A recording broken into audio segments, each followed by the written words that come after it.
예, 안녕하세요. 세뇌 탈출입니다. 금요일인데 조병설 전 말고 잠시 한 10분짜리 그 자체 핵무장에 대한 논박을 하겠습니다. 제가 세뇌 탈출에서 여러 번 반복했던 얘기인데요. 워낙 중요한 이슈라서 따로 한 꼭지 짧게 독립시켰습니다. 이유는 지금 아마 하노이 북미 미북 정상회담을 통해 가지고 작게는 한반도, 크게는 동아시아 전체가 상당히 빠르게 변화의 어떤 소용돌이 속으로 들어가게 될 것이라고 생각되기 때문입니다. 그 징조는 여러 군데서 나타납니다. 폼페오가 북한의 CVID를 다시 거론하기 시작을 했고, 그리고 북한에서 평양이 마치 1989년에 독일의 베를린이 무너지듯이 무너질 수도 있다, 이런 언급을 했어요. 또한 존 볼튼이 한국에 옵니다. 이런 게 이제 심상치 않은 조짐이거든요. 그래서 이런 상황에서 다시 한번 이 자체 핵무장 같은 바보 같은 소리가 어떤 구조를 갖고 있는지 잠시 살펴보겠습니다. 이 자체 핵무장이 웃기는 거는요, 네 가지 때문입니다. 우선 첫째, 세계 시장과의 절연이 일어납니다. 그림에서 보듯이 한국은 세계 시장 속에서 약 2% 정도 그 사이즈가 됩니다. 이 중국 같으면 한 15.4% 돼요. 중국이 지금 세계 시장에서 왕따 당해가지고 주저앉게 생겼는데, 한국은 중국보다 훨씬 규모도 작고 세계 시장 의존도가 전 세계에서 가장 높은 나라 중에 하나입니다. 따라서 이 세계 시장 질서, 그를 뒷받침하는 세계 질서에서 한 발이라도 삐끗 나가면은 골로 갑니다. 이게 불가능한 얘기입니다. 그래서 첫째, 세계 시장과의 절연이 있다는 점에서 웃깁니다. 그 다음에 극단적으로 말하면요, 이거요, 문재인이 뭐 10번이 등장해도 10번 다 지켜나갈 그런 짓이고요. 도대체 비현실적인 얘기입니다. 두 번째, 제가 여러 번 이렇게 얘기를 드리지만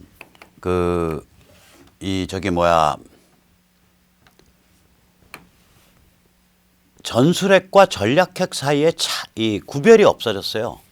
전술핵은 보통 300톤에서 500톤 정도 사이의 폭발력을 가지는데, 이게 아주 정밀하게 그 지중 땅 속으로 들어가서 지중 폭발을 일으켜요.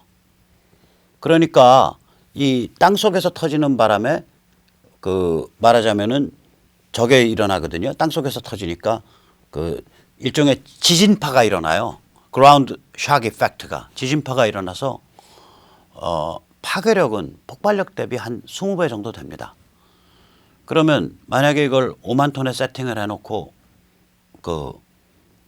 전술핵을 이렇게 지중 폭발시켰다.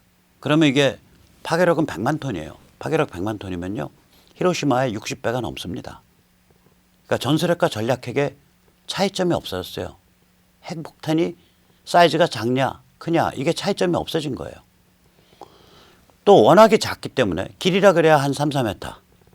그 다음에 이 직경이라 그래야 봐야 한 4, 50cm. 이렇게 작기 때문에 이 B2 한 대에 2조 원씩 하는, 이 그림의 왼쪽에 나오는 이런 스텔스 폭격기에 싣고 가서 그냥 놔버릴 수가 있어요. 이거는 아무 데도 안 잡히는 폭격기거든요. 그래서 이 같은 살벌한 일이 벌어지니까 이게 군사 기술적으로, 군사 전략적으로 미국이 어떻게 이제 판단을 하고 운영을 하고 있냐면, 스텔스 전략 자산, 미국의 스텔스 전략 자산으로 실어다가 놔버리겠다가 되니까 미국이 직접 운용하겠다는 식으로 나가요. 지금 추세가. 즉 군사 기술과 군사 전략에 있어서 안 맞습니다. 추세랑. 우리가 자체 핵무장한다는 게.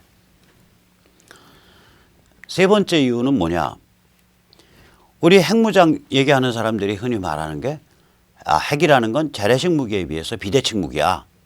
그럼 비대칭이야. 비대칭이라는 얘기는 뭐냐면, 이게 핵을 가지고 있으면 재래식 무기를 아무리 가지고 있어도 억제 효과가 없어. 억지 효과, 디터런스라 그래요. 억지 효과가 없어. 이게 이제 핵무장 주장하는 사람들의 논지거든요. 거꾸로 묻고 싶은 게 있어요. 무기만 비대칭이냐 이거예요. 억지력도 비대칭이에요. 이게 무슨 얘기냐? 북한의 김일성 영생교는 주민에 대한 책임성이 하나도 없습니다. 예를 들어서 남쪽에 핵무기를 가졌다? 아, 그러면 저기 영생교 지배 집단이 할 소리는 뻔하죠. 오케이, 지금 지하 200m 있는 빵카 지하 500m로 내릴게. 지표에서 뭐 100만 줬던 200만 줬던 300만 줬던 상관없어. 많이 죽여봐. 우리는 끄떡없거든. 옛날에도 저기 고난의 행군 때 200만 300만 죽었는데 체제 유지됐잖아요. 주민에 대한 책임성이 없는 체제라고 이게. 수백만 죽어도 오케이. 근데 여긴 어때요? 해상 교통사고로 수백 명만 죽어도 젊은 어린 애들이, 어린 학생들이 정권 위기가 오잖아요. 온갖 음모론 나오고. 그러니까 핵무기를 같이 가졌다고 해서 그게 같은 핵무기가 아니라는 거죠. 억지력이. 남이 가진 핵무기는 북에 대해서 아무런 억지력을 못 가지는 상황이고, 북이 가진 핵무력은 남에 대해서 완전히 위협이 100%, 1000% 효과가 나오는 그런 상황이라고요. 상황 자체가. 이 사진의 아래 보시면은 이 비참한 꽃제비들 굶어 죽어가고 병 들어가고 이런 거가 그냥 타연히 저질러지는데도 체제가 유지되는 체제라고. 쟤들은 주민에 대한 책임이 없어요. 100만이 죽든 200만이 죽든 상관없다는 거예요.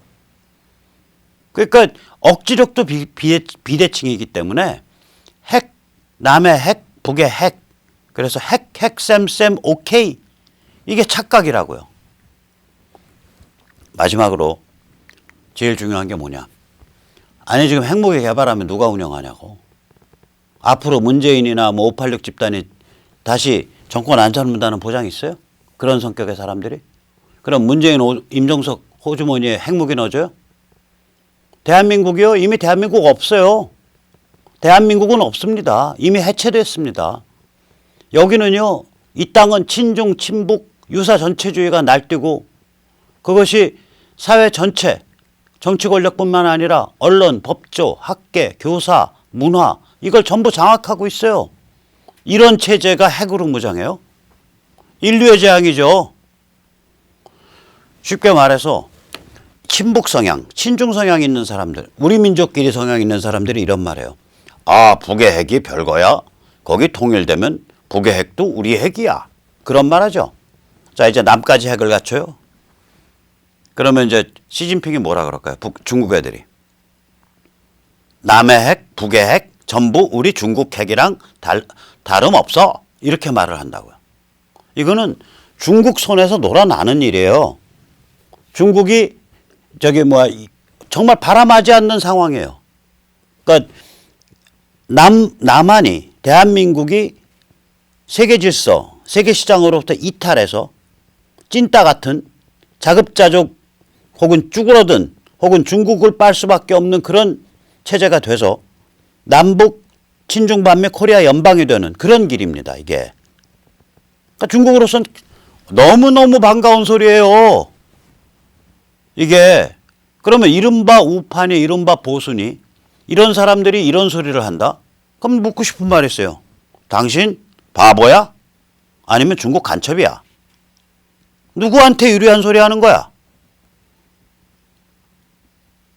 그 말 물을 수밖에 없어요. 그럼 이제 하는 말 있죠. 그거 우리가 꼭 하자는 건 아니고 쇼 부리려고 하는 거야. 좋아요. 만약에 그런 용도라면 홍준표나 혹은 자한당의 지도급 인사들은 그런 말 하면 안 됩니다. 그런 말은요, 제하에서 그냥 아무 책임 없이 막 과격한 소리 하는 사람이 해야 돼요. 백모도 안 하잖아요. 백모보다 더 무책임하고 백모보다 만배, 천배 과격한 소리 막 질르는 사람들이 해야 돼요. 그걸 왜 책임 있는 정책결정 당사자급에 해당하는 헌법기관에 해당하는 말하자면 대한민국을 대표하는 거대 야당의 주요 지도자들이 얘기하냐고. 왜 그 무책임한 아무 소리나 도발적인 얘기 막 내깔겨서 먹고 사는 앵벌이들의 밥그릇을 왜 당신들이 뺐냐고. 그럼 이거는 또 뭐냐. 이건 바보도 아니고 그 다음에 친중 간첩도 아니고 그럼 이건 뭐냐. 남의 못 사는 사람 정말 못 살아서 아무 먹고 살 길이 없어서 이런 과격한 무책임한 우파 코스프레 보수 코스프레 해가지고 앵벌이 하는 사람 앵벌이 밥그릇 뺏는 짓이에요. 앵벌이 강도네. 다시 한번 물을게요. 야당 지도자님들. 당신들 바보야? 중국 간첩이야? 아니면 앵벌이 강도야? 예, 오늘 여기까지 모시겠습니다. 감사합니다.